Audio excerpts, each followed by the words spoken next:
a finance professional in a disrupted business landscape, what does it take to be in demand? What does it take to attract great paying international roles? If you're an ICAN member, it'll just take one exam. That's all it takes to complete the globally recognized SEMA professional qualification and the internationally respected CGMA designation.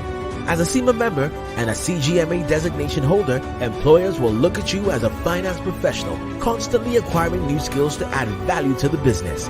That's why they'll be willing to pay premium to hire and retain you. If you have 5 years of relevant experience and are an ICAN member, you can directly sit for the final exam of the SEMA Professional Qualification, the Strategic Case Study exam. Start studying the SEMA Professional Qualification. Prepare to make an impact.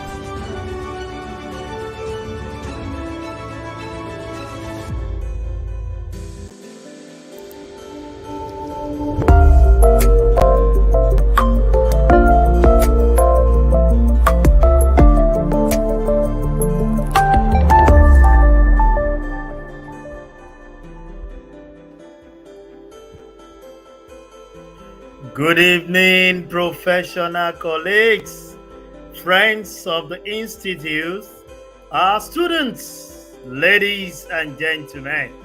Once again, I want to welcome you to another session of ICAN on Air, powered by our noble institute, the Institute of Chartered Accountants of Nigeria.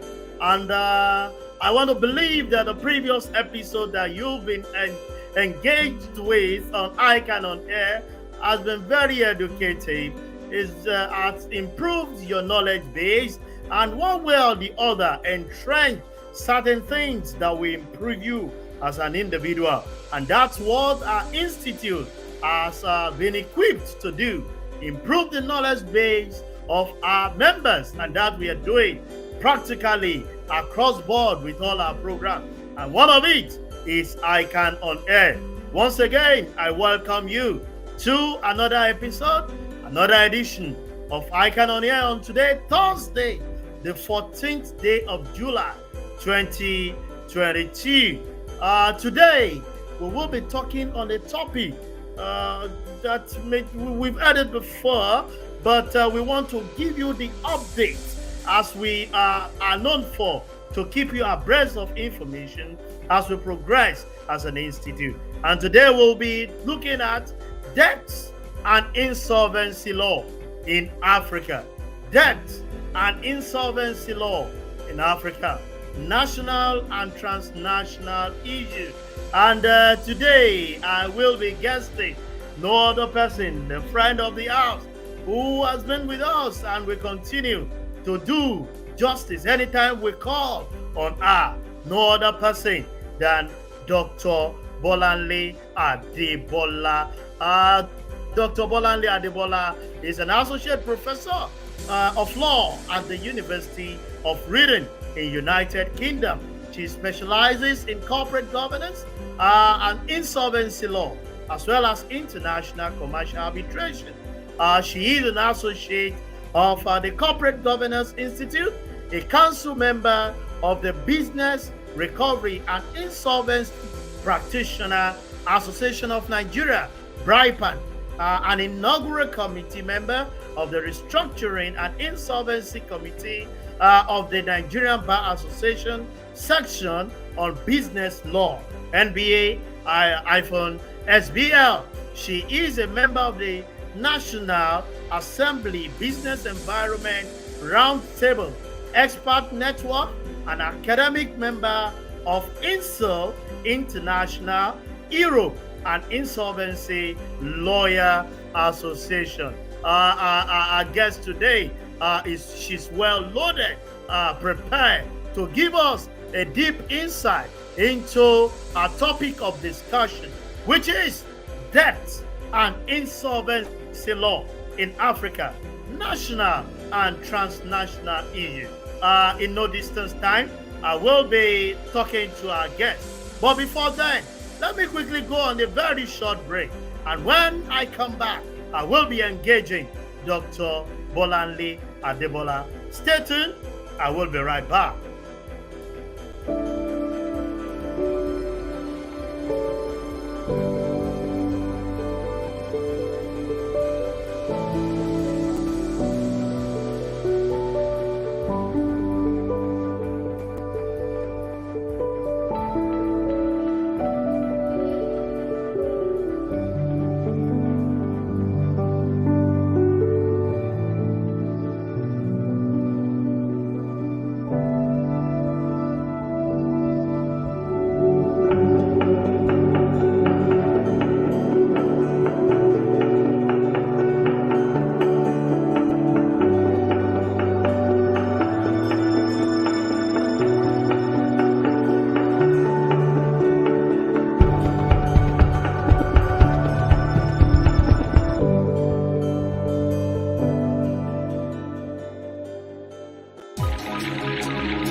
Come back.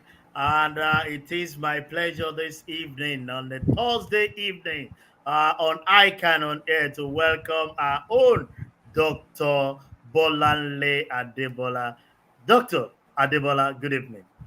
Good evening, and thanks for having me here again today.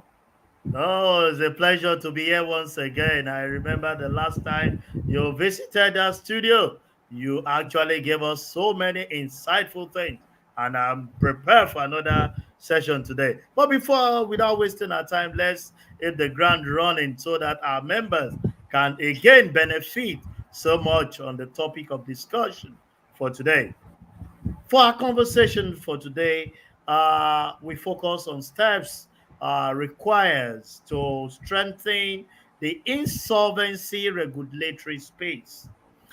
It is very timely given the recent changes to the legal space in 2022 and your recent concluded conference, the Commercial Law Research Network Nigeria, which you represent, and the African Sovereign Debt Justice Network, just concluded a conference on this same topic: debt and insolvency law in Africa, national and transnational issues.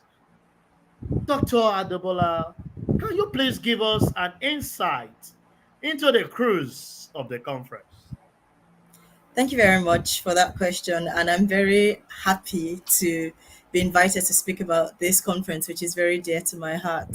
Well, I founded and convened the Commercial Law Research Network Nigeria in 2019. It's a network established to promote knowledge exchange and research on matters relating to the development and reform of commercial law in Nigeria.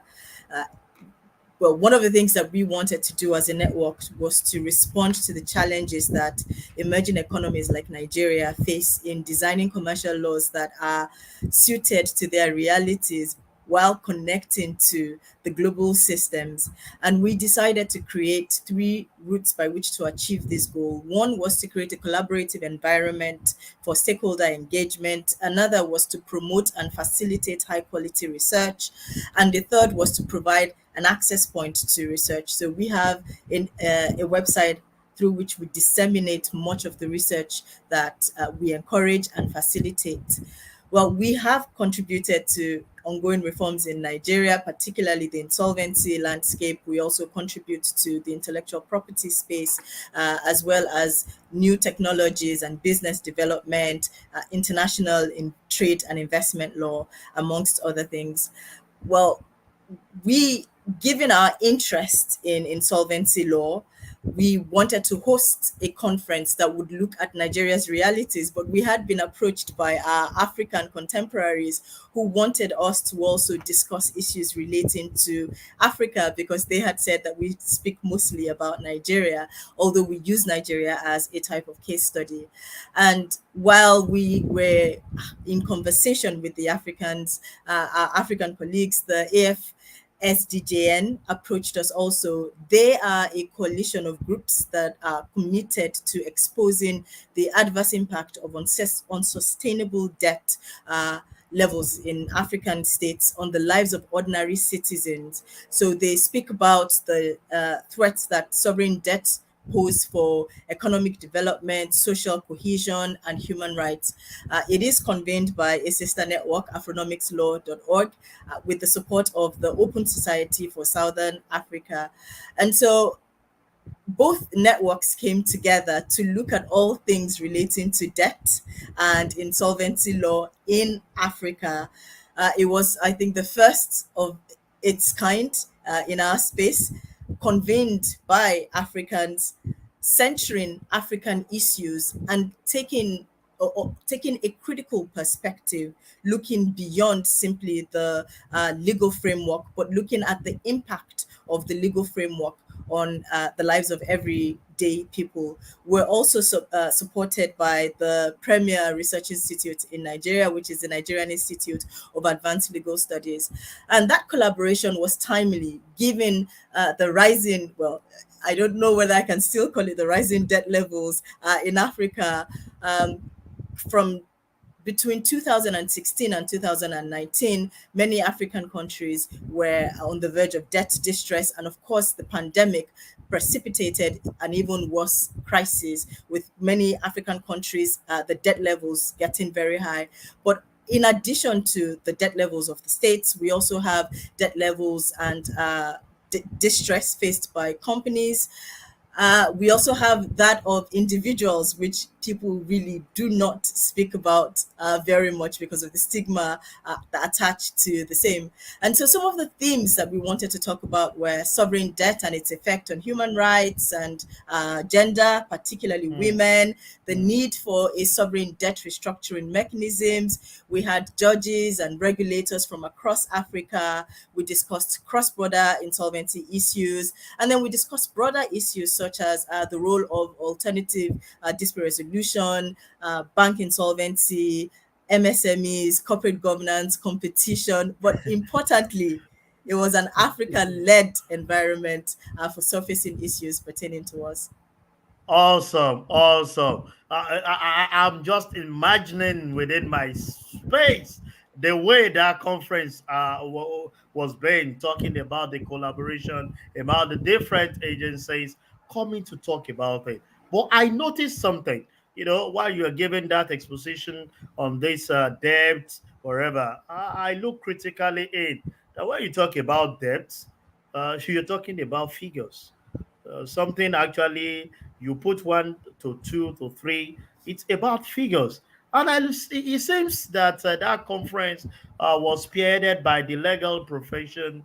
Don't you think there was great need for collaboration with accountants like us, knowing fully well that talking about debt, talking about restructuring of this debt insolvency, you talk about figures. Don't you think there was need for you to collaborate with accountant? Most importantly, PAOs, like I can, since insolvency you're talking about is an integral part of accountancy.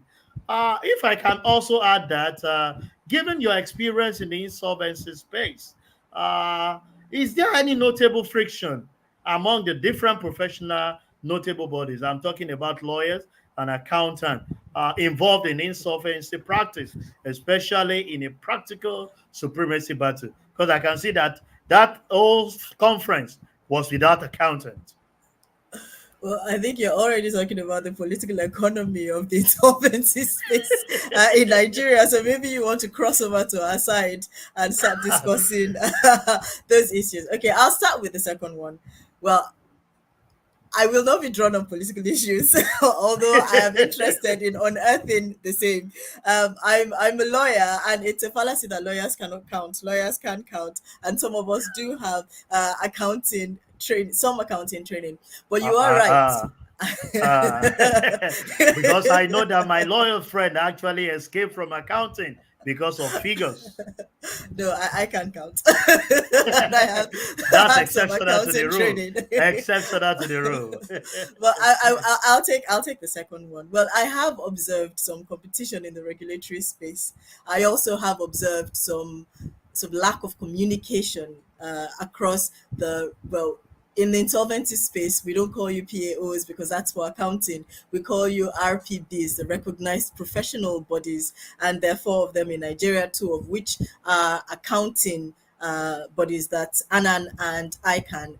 And I think it is notable that, well, we invited all stakeholders, only the accounting professionals did not accept our invitation. So maybe we should ask the accountants why they don't want to speak to the lawyers. But one of the things that, like I said when I started, I said that one of the three prongs of CLRNN was to establish communication across the stakeholder chain. And so the very first day of our conference was actually an invitation only session where we sat the stakeholders down to have conversations about the system that we run in Nigeria, particularly in relation to insolvency. And we also had the regulator at that table. And we agreed some things with the regulator and the other professional bodies that were in attendance, I think, which the regulator will disseminate in due course, about the way in which we will proceed with insolvency regulation in Nigeria. It's important that we recognize that it is the practitioners that understand the regulatory gaps that exist in our framework.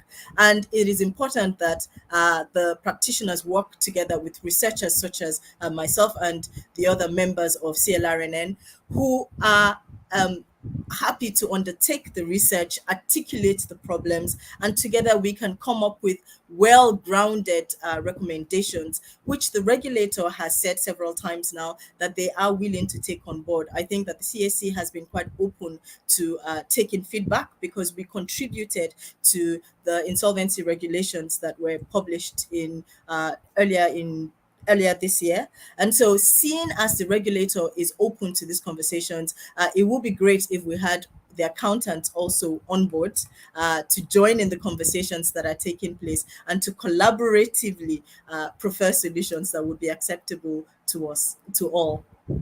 Brilliant. I can tell you one thing for free. Accountants are very liberal. We will be out there to collaborate, considering the fact that it has to do with stakeholders, and that is one of the major focal points of accountant. Going by your last submission, let me go to ask that for accountant who desires to specialize in insolvency practice, don't forget that one of our faculty actually dealt and specialized in that. But when we're talking about collaboration and with what your agency is doing, what body of knowledge will you advise they acquire? Okay. Well, perhaps I'll dwell a little longer on this question, if that's okay. It's good. All right, and I'm going to split my answer into two. So already there is a lot of training that is taking place across the space in Nigeria. I know that I have been invited to ICAN to deliver some training sessions. I know that the other recognized professional bodies also are delivering training, but much of that training focuses on the legal side of of the insolvency space.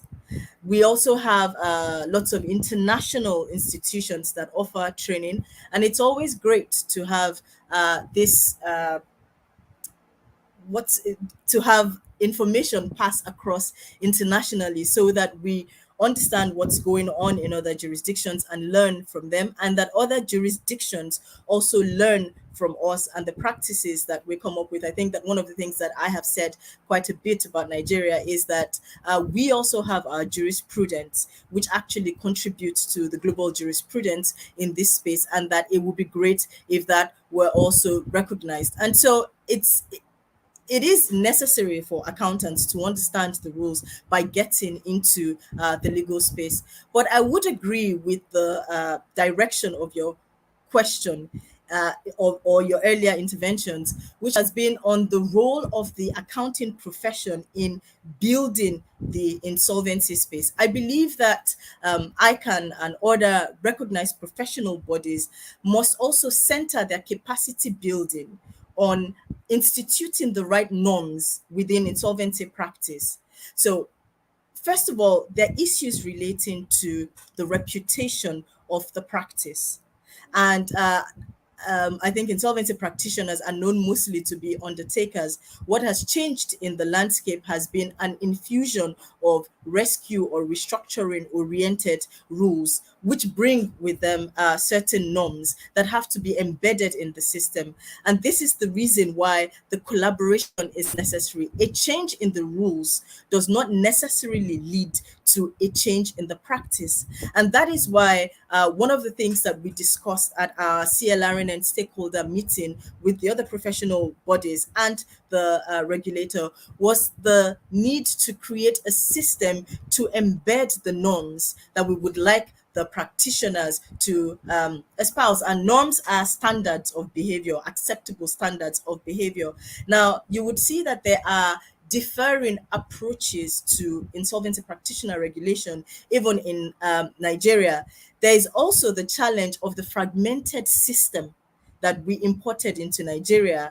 The system that we are learning from, or that we are modeling our system on, is has an act, it has regulations, it has practice directions, it has codes of conduct, it has so many types of instruments that we haven't brought into our space. And so we haven't fully created a regulatory landscape for our space. There are therefore regulatory gaps that we need to fill. And for me, when we look outside of the shores of Nigeria, when we look at systems such as that of England and Wales, from which we have borrowed, it is important, or it behoves us to recognize that their system is also still being made. So we have imported a system or transplanted a system that itself is undergoing reforms. And that is why CLRNN advocates that we need to fit our landscape to the realities of Nigeria, to the realities of Africa. And that's why we are facilitating these conversations that are taking place now. And so the challenge should not be from ICAN to us, but from us to ICAN to, ask ICAN, what is ICAN's role in helping fashion this landscape that is suited to delivering on the objectives of the reforms that we have.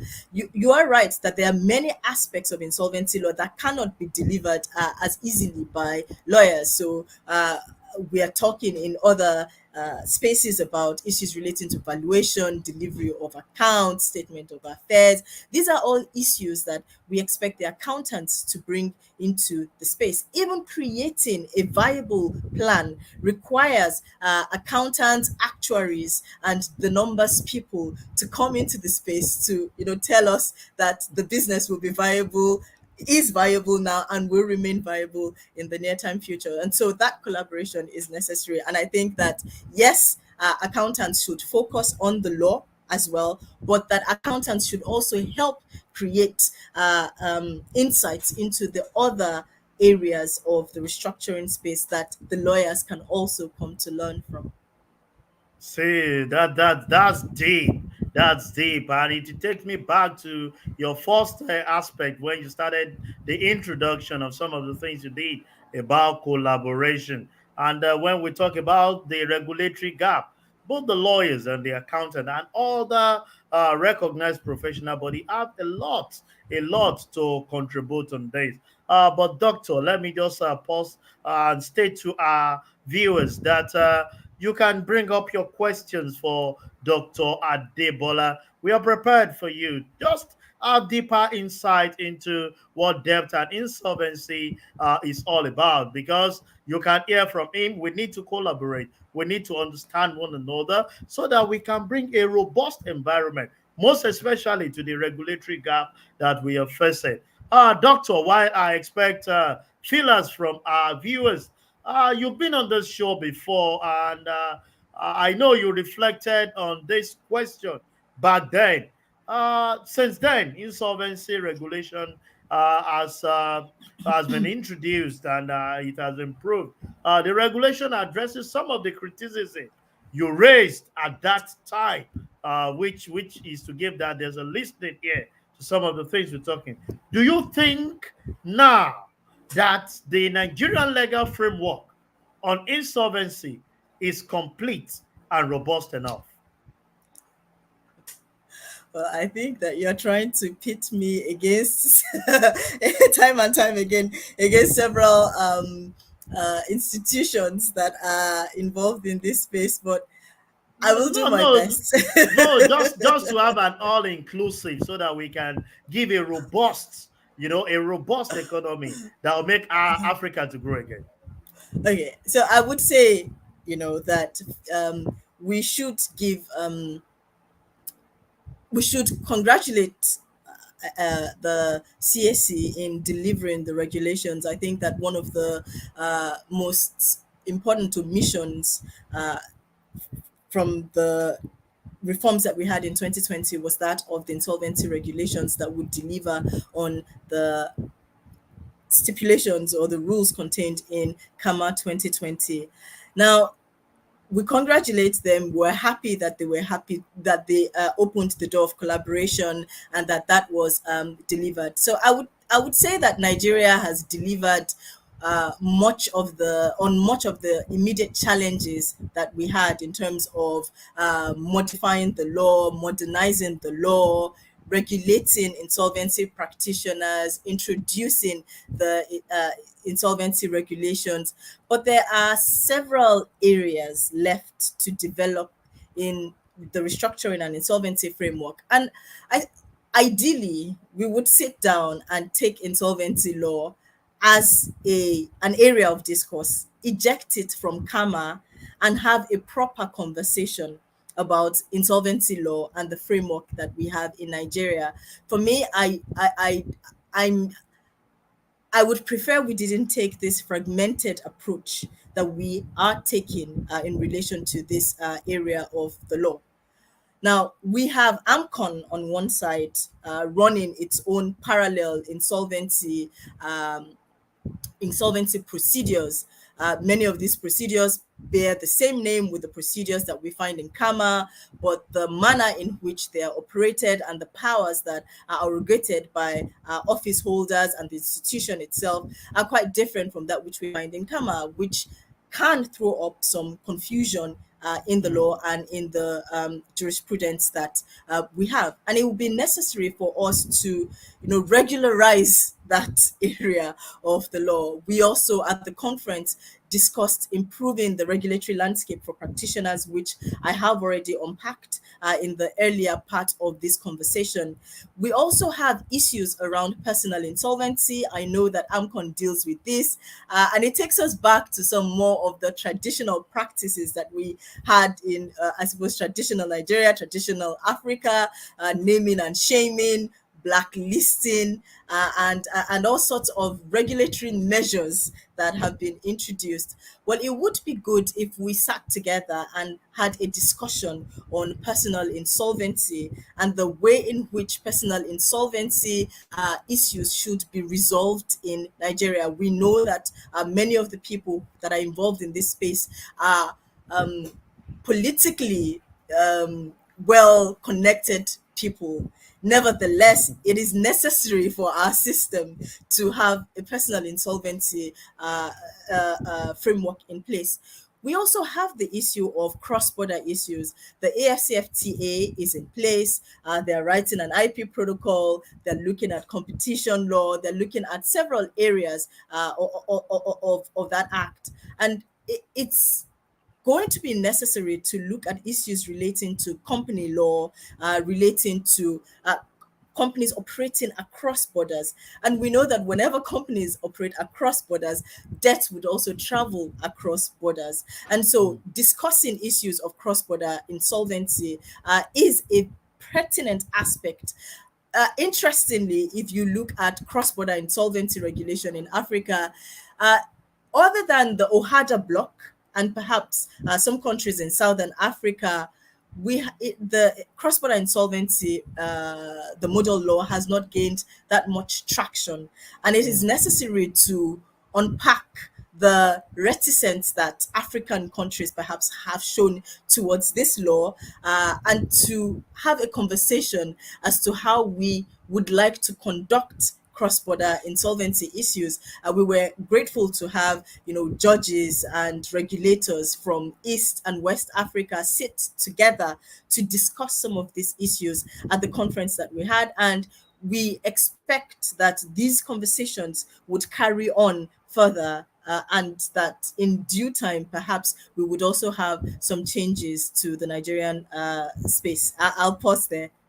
Brilliant, brilliant, Dr. Adebola. You can see me just because it seems you're taking me to the class. And even though I have not been part of insolvency, I tends to be tilting toward that side, trying to see how I will brush up my law.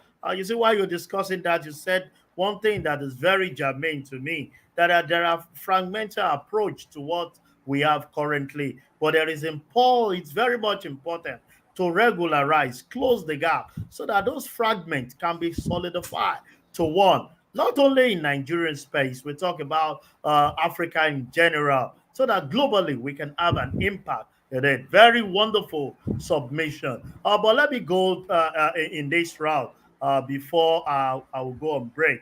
But let me state here to our viewers that ICAN on air give you the opportunity to make a show of your product and services, not locally, on international ground, because we have our members who are connected from the diaspora. It's a global space where everybody is operating from, and you can hear some of the things that Dr. Adebola is talking to us. Transnational, collaboration, and that you can enjoy also if you make your product and services available on ICAN on air. Dr. Adebola, let me just go straight to this. There's a saying that says prevention is better than cure. And we all know that insolvency is a product of an irredeemable situation. The critical aspect of it is the organization looking at measures that can be established to prevent the possible insolvency. If yes, please educate us. Well, that's an interesting question, and I suppose that it takes me back always again to the core objectives of CLRNN, and that's so. Insolvency law is the end, or the unattractive end of corporate governance. It's often when corporate governance fails, and insolvency law steps in to try to redistribute working capital. That's really what insolvency does. And the goal is to salvage capital and to ensure that entities that contribute to the economy have perhaps a second chance, or those that constitute a drain are allowed to get off the book, so that their assets can be redistributed to more effective use or more efficient use in the economy. Now, it is therefore important that we do a lot of work on the corporate governance end of things, and that's why it is great that one of the recognized professional bodies is the Institute of Chartered Secretaries and Administrators of Nigeria, ICAN.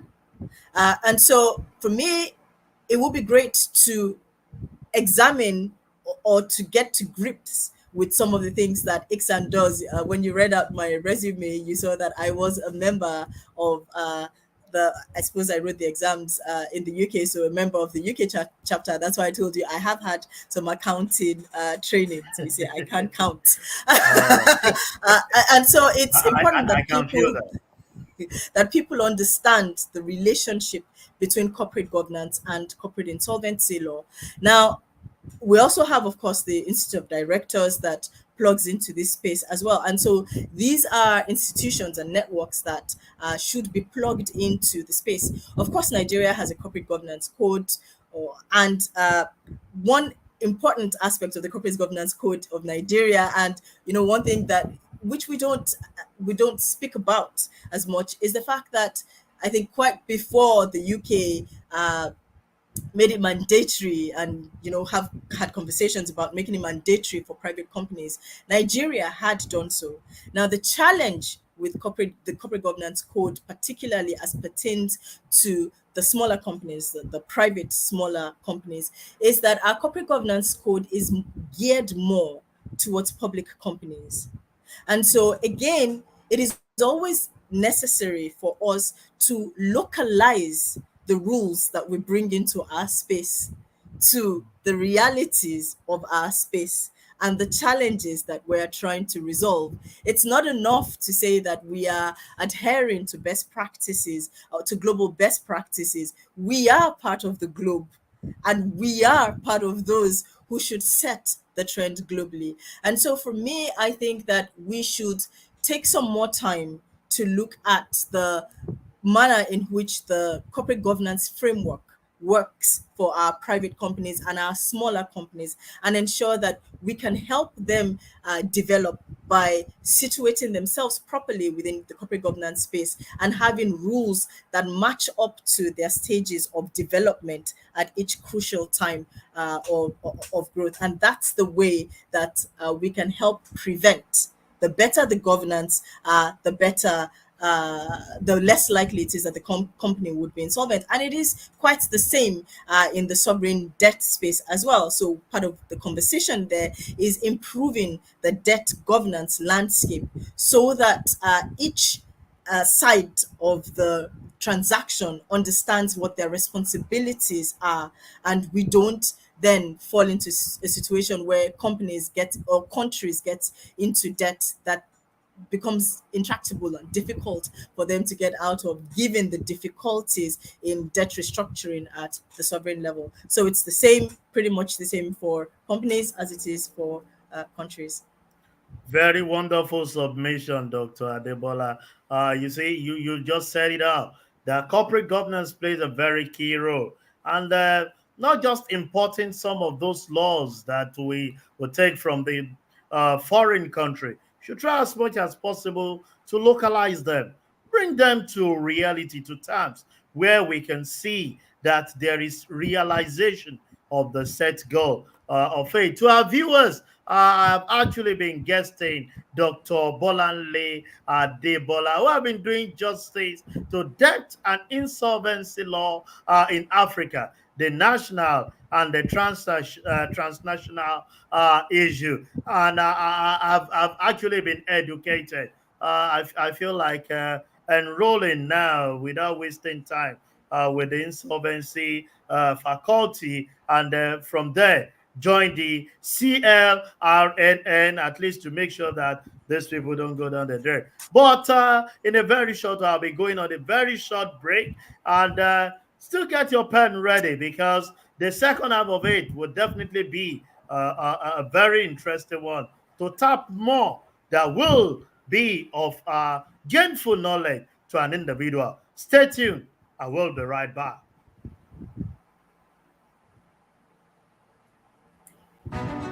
As a finance professional in a disrupted business landscape, what does it take to be in demand? What does it take to attract great paying international roles? If you're an ICAN member, it'll just take one exam. That's all it takes to complete the globally recognized CIMA professional qualification and the internationally respected CGMA designation.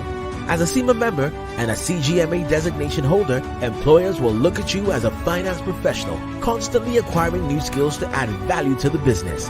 That's why they'll be willing to pay premium to hire and retain you. If you have 5 years of relevant experience and are an ICAN member, you can directly sit for the final exam of the CIMA Professional Qualification, the Strategic Case Study exam. Start studying the CIMA Professional Qualification. Prepare to make an impact.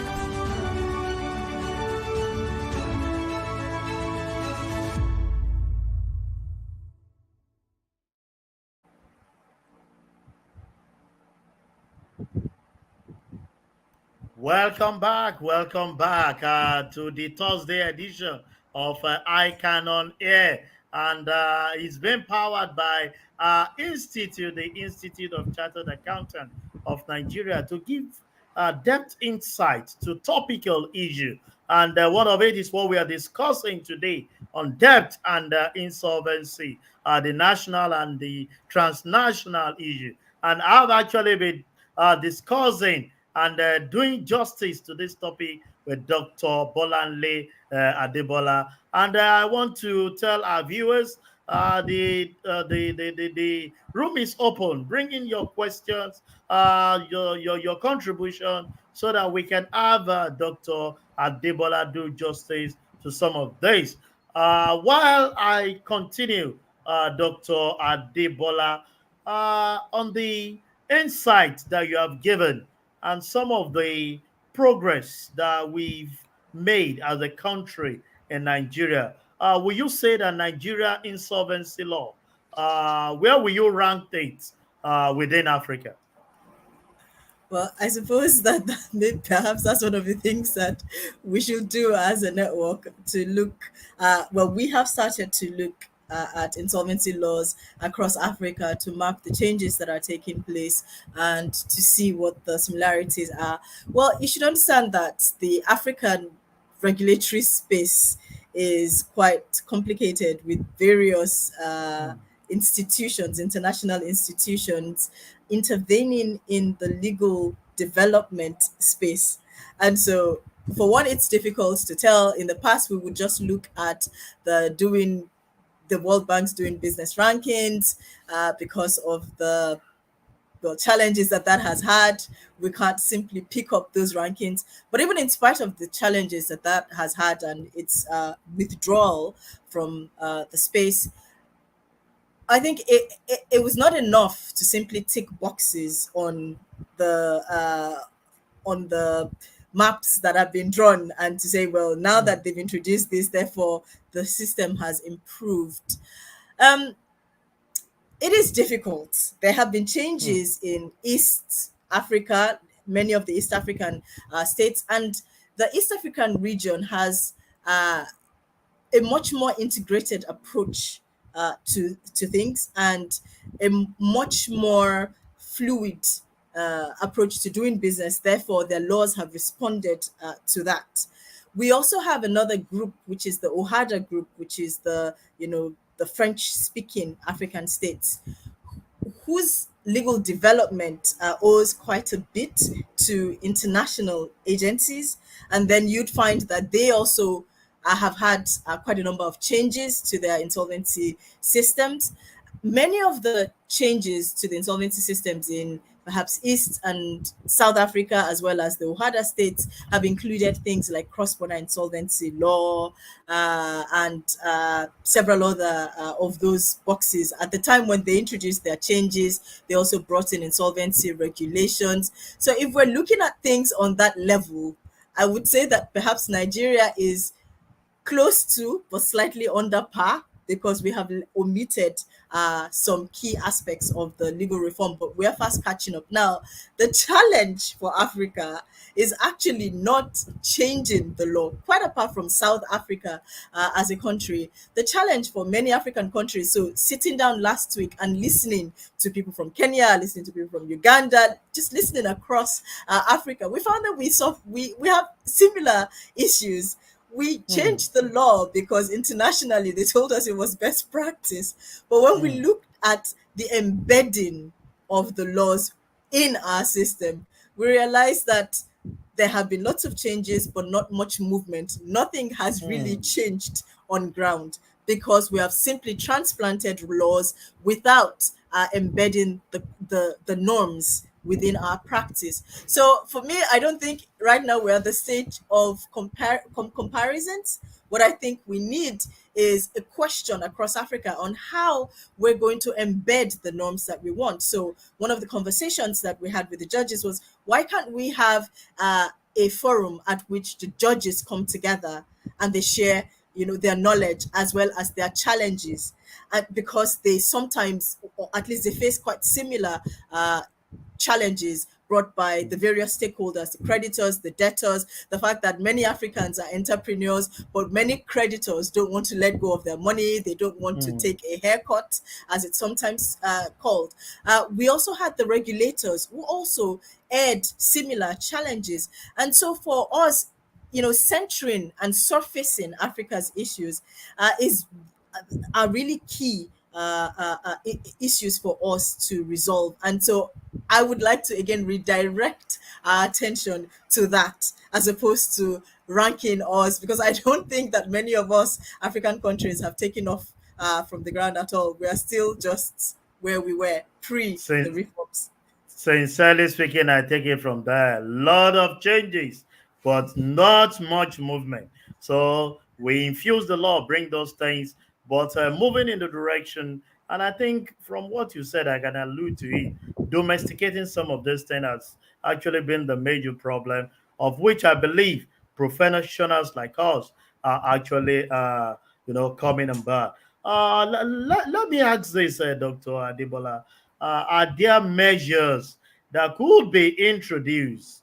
Are there measures that could be introduced to improve restructuring and insolvency law in Nigeria and the rest of Africa, such as the use of the ADR measure? By ADR, I mean the alternative dispute resolution. Well, yes, there are several measures that can be introduced to improve a system in Nigeria and in the rest of Africa. Again, broader we discussed broader issues at the CLRNN AFSDJN conference, and ADR was one of those matters that we discussed. ADR is not new to us. ADR is fast taking ground across Africa, not least because our courts are usually clogged and it takes quite a while to run through the court system, and so we need Yeah. other ways of resolving our disputes. It would Mm. appear that Africans are quite litigious, or at least definitely Nigerians are quite litigious. If there's anything, I will sue you, and we would go to the court. But we are also quite perhaps traditional in the way that we would like to resolve our disputes. We don't, it's not to the death essentially. Mm.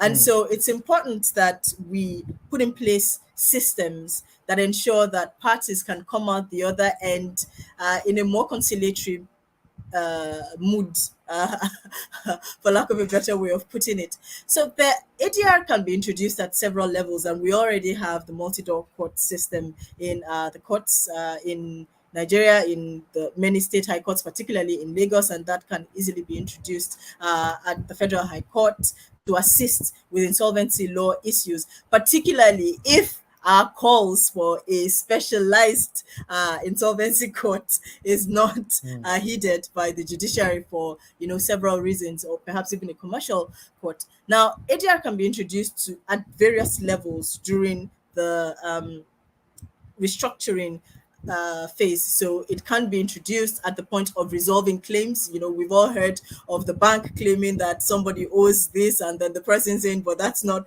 how much I borrowed, and how did you go from point A to point B?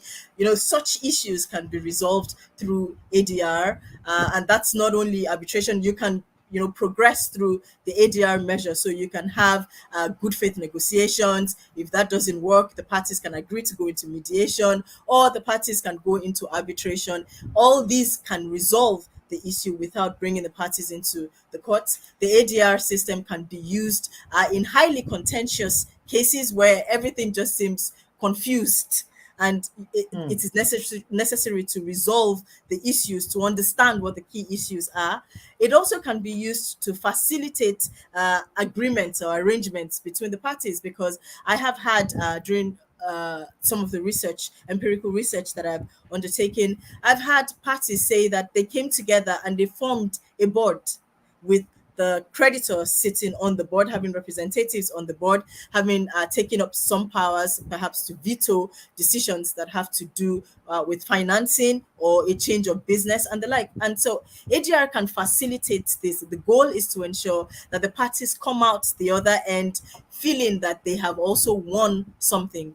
So those are, I think, important changes that perhaps should be introduced in Africa. But again, I would like to reiterate my calls for personal insolvency frameworks. Again, it might be better to then introduce systems that are not as adversarial in that space. We also have MSMEs. Many of the people, I mean, 99 point perhaps 7 or so of the companies that we have in Nigeria are MSMEs, and quite a significant number or proportion of these are micro enterprises. I know that across the globe, in the insolvency space, an MSME framework is being created, but not much is being said about that in Nigeria. And I know that some of the people who attended the conference talked about creating an MSME framework. Again, it's important for us to look at what's being discussed globally and then to see how perhaps we might adapt that to suit the system that we have. And if I might just end, not to take so much of your time, on another issue is, we have several sectors that require quite specialized insolvency frameworks. And I said that one of the areas that we discussed during the conference was the banking system. We discussed AMCON, we discussed Ghana's equivalent, and the manner in which we should deal with bank insolvencies. We have the insurance sector, we have the power sector. We have so many sectors that require assistance. Any sector that has dormant companies in it requires systems to deal with these. And because of the importance and the systemic importance of some of these sectors, it's important that we handle them quite sensitively, given the effect on the economy. And so developing specialized rules to handle some of these is quite important, and ensuring that they have entry and exit points that can be well managed would be necessary. So I think quite beyond ADR, those are other matters that should be taken into consideration. Brilliant, Dr. Adebola. You can say that again. You've taken me back to the class, making me look those days when I was preparing for my examination, listening to my lecturer, assimilating them, and you just gave it straight to us that build a system. And with the advent of the MSMEs all around there, you just need to have that framework that will guide them, because that is the intake thing. And I need to buttress that your point that you have done awesomely well in our production today. But I won't let you go without giving you your closing comment. And I'll take it from this perspective. You said while you're delivering your presentation or your lecture, let me put it like that, because you've taken us back to class, that you're a friend of the institute. You've been there to give one or two insight. We hope and expect that you will propose possible collaboration. See, institute are out there to do between the institute and the CLRNN, to enhance the activities of members of the institute desirous in pursuing a career in insolvency practice. And on that note, I want you to give a word just in 2 minutes on that. Well, we are always happy at CLRNN to contribute to the development of the space. That is why CLRNN was created. We've had conferences in the past outside of Nigeria, but I did insist that the next one, immediately COVID was over, would be held in Nigeria, so that we could sit and look each other in the face and then identify the challenges that we had and come to an agreement. And I would say that, contrary sometimes to the message that is out there, that I have found the Nigerian space very open. I have found the regulator open to feedback and to collaborations. And I have also found the recognized professional bodies open to collaborations and to feedback. And it's simply a question of joining up the conversations that we have. And we're always happy to undertake research and to promote the research that is undertaken by the professional bodies. I think that we need to take the one step further in looking at how to encourage knowledge, the generation of knowledge that is pertinent to us as Nigerians, and that it would be great to, come up with empirical research ideas that would deliver both for ICAN and for us as researchers interested in playing in this space. So I also look forward to those collaborations. And as I said at the beginning, you are throwing challenges to me, and I am throwing my challenges right back Don't to worry, you. I'm very much on ground to take these challenges. And I know the people that are concerned in the Institute are listening. Definitely part of the things we do is to have handshake so that we can develop the space where we belong to for the economy to grow and grow. Dr. Bolanle Adebola, sincerely speaking, you've nailed it tonight on this topic of debt and the insolvency law in the Africa. And on this note, I sincerely want to appreciate you for making our time to be part of this Thursday edition of ICAN on Air. And to all our viewers, all our listeners, thank you for making our time to come for the educative section, which the Institute is known for. And we encourage you, like I always say at every episode, the good thing you'll be doing is to make sure you inform someone that will tell someone about the education that the Institute is providing, even for us as members and to the friends of the Institute. On this note, let me quickly give you some of the announcement that we have that the 52nd Annual Accountant Conference of our great institute will be coming up October 10 to 14 at the International Conference Center, Abuja. And it's another session where it's going to be educative. There's going to be a lot of fun.